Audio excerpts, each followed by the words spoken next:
lam yasqihi Abu Bakar. Barang siapa yang mencintai Abu Bakar tapi membenci Umar, maka Abu Bakar tidak akan memberikannya minum dari telaga. Barang siapa yang mencintai Abu Bakar tapi benci Umar, Abu Bakar yang tidak akan kasih minum kepada orang itu. Wa man ahabba Umar wa abghada Abu Bakrin lam yasqihi Umar. Barang siapa yang mencintai Umar tapi membenci Abu Bakar, maka Umar tidak akan kasih minum dari telaga itu. Wa man ahabba Utsman wa abghada Ali lam yasqihi Utsman. Barang siapa yang mencintai Utsman dan membenci Ali, Utsman tidak akan kasih. Jadi begitu rangkaiannya. Berarti 4 sahabat ini kunci salah satu juga kita bisa meminum telaga Kausar. Kenapa kok dibahas tentang kebencian? Ada nggak orang yang benci Abu Bakar benci? Ada.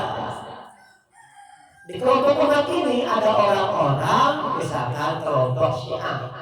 Kelompok Syiah hanya mengakui Ali bin Abi Thalib. Syiah ekstrimnya hanya mengagungkan Ali bin Abi Thalib. Mereka berpendapat, bahkan ada yang sangat ekstrim, wahyu itu harusnya ke Ali bin Abi Thalib, bukan ke Rasulullah SAW. Itu imam menganggap imam tertinggi di kalangan mereka itu Ali bin Abi Thalib. Saya punya satu buku terjemahan kalangan Syafruddin, orang Iran apa Irak ya.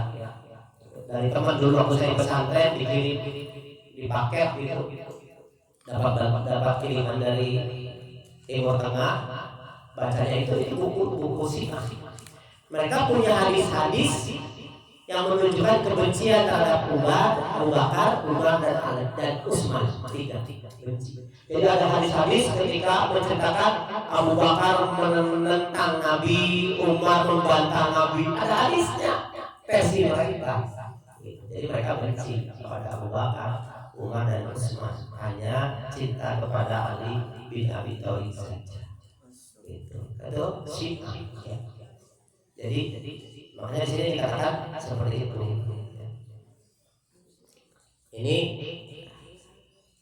ya kita kalau ibu-ibu kan yang tidak mengalami punten, tidak mengalami pendidikan tinggi, apalagi pendidikan agama, tidak akan tahu bagaimana kisruhnya dunia Islam ketika meninggalnya Ali bin Abi Thalib dan Utsman bin Affan. Kisruh banyak orang munafik, banyak ahli jindik, banyak ada orang Mu'tazilah, ada orang Khawarij bergabung tuh dalam lingkup kejadian luar biasa meninggalnya 3 sahabat Nabi itu rangkaian. Yang paling besar adalah ketika Ali bin Abi Thalib dan Utsman bin Affan, perpecahan itu. Siti Aisyah turun ke medan perang bertempur dengan Ali bin Abi Thalib. Berarti ini siapa? Aisyah dengan Ali.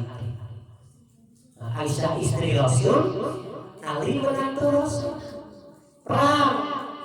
Tapi Ali orang yang tahu. Dia menghormati Aisyah dan menasehati, "Hai Aisyah, engkau ummul mukminin, jangan ikut-ikutkan dalam fitnah ini. Pulanglah ke rumahmu." Aisyah pulang. Saya pernah baca buku terjemahan juga dari Timur Tengah, isinya penyesalan Aisyah kenapa terlibat dalam perang Jamal ini. Luar biasa. Belum lagi Ali dengan Muawiyah. Dua-duanya sahabat utama ini, sahabat Rasul utama Ali dan Muawiyah bertempur sampai memunculkan pertempuran yang dahsyat antara para sahabat. Sehingga sahabat itu pecah berbagai kelompok. Ada yang ikut Ali, ikut Muawiyah, ikut Aisyah, gitu.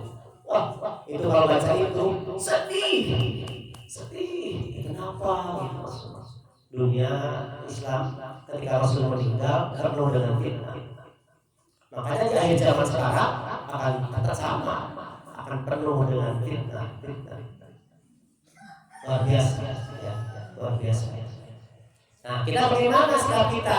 Kita mah husnuzon sama semua sahabat Nabi Muhammad Sallallahu Alaihi Wasallam. Tawakuf, jangan ikut berkomentar, menilai mereka dalam sudut pandang kita yang lemah akal kita. 4 sahabat utama ini orang yang dijamin ahli surga.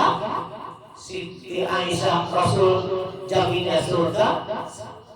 Ali bin Abi Thalib semuanya. Muawiyah juga ada jaminan-jaminannya tersendiri dengan kesolihan mereka sebagai sahabat dan waktu Nabi masih ada gitu. Jadi kita waktu gitu. Hanya ketika Husain meninggal di padang Karbala dalam kepemimpinan Yazid, oleh gubernurnya yang diupah, nah itu baru. Ya, itu baru.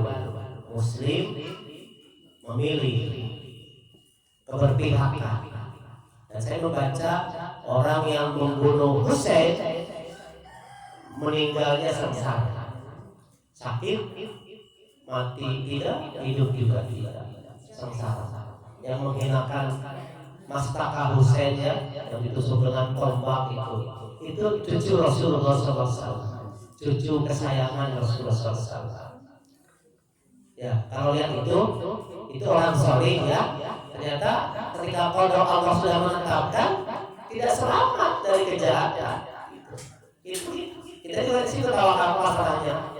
Apalagi kita ya. Misalkan baru dibenci oleh siapa, baru dimusuhi oleh siapa, itu luar biasa. Itu kekasih Allah, cucu Nabi, kekasih Nabi. Meninggalnya dibunuh gitu, paling kita, makanya biasa dibenci, dijauhi, apa biasa gitu. Nah ini ya sedikit tambahan dari bahasan tentang telaga Rasulullah SAW.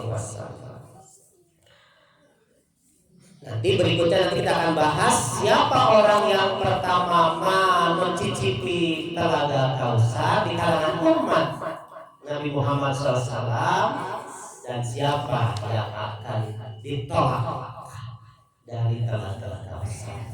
Mudah-mudahan kita termasuk, siap-siap dari sekarang. Ada nggak beberapa karakter, sifat dan perbuatan yang akan ditolak mencicipi telaga Kausar di pekan yang akan datang? Alhamdulillah ya Rabbil Alamin. Demikian taklim kita di pagi hari ini, mudah-mudahan ada manfaatnya, yang benar dari Allah, yang salah dari saya pribadi, mudah-mudahan Allah Subhanahu wa taala. Kita akhiri alhamdulillahirabbil alamin. Dan doa penutup majlis, subhanakallahumma wa bihamdika asyhadu an la ilaha illa anta astaghfiruka wa atubu ilaik.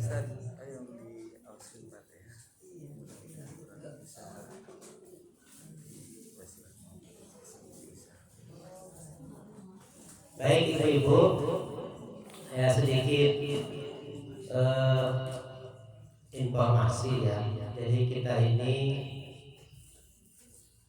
hadis ini sesuai niat kita ingin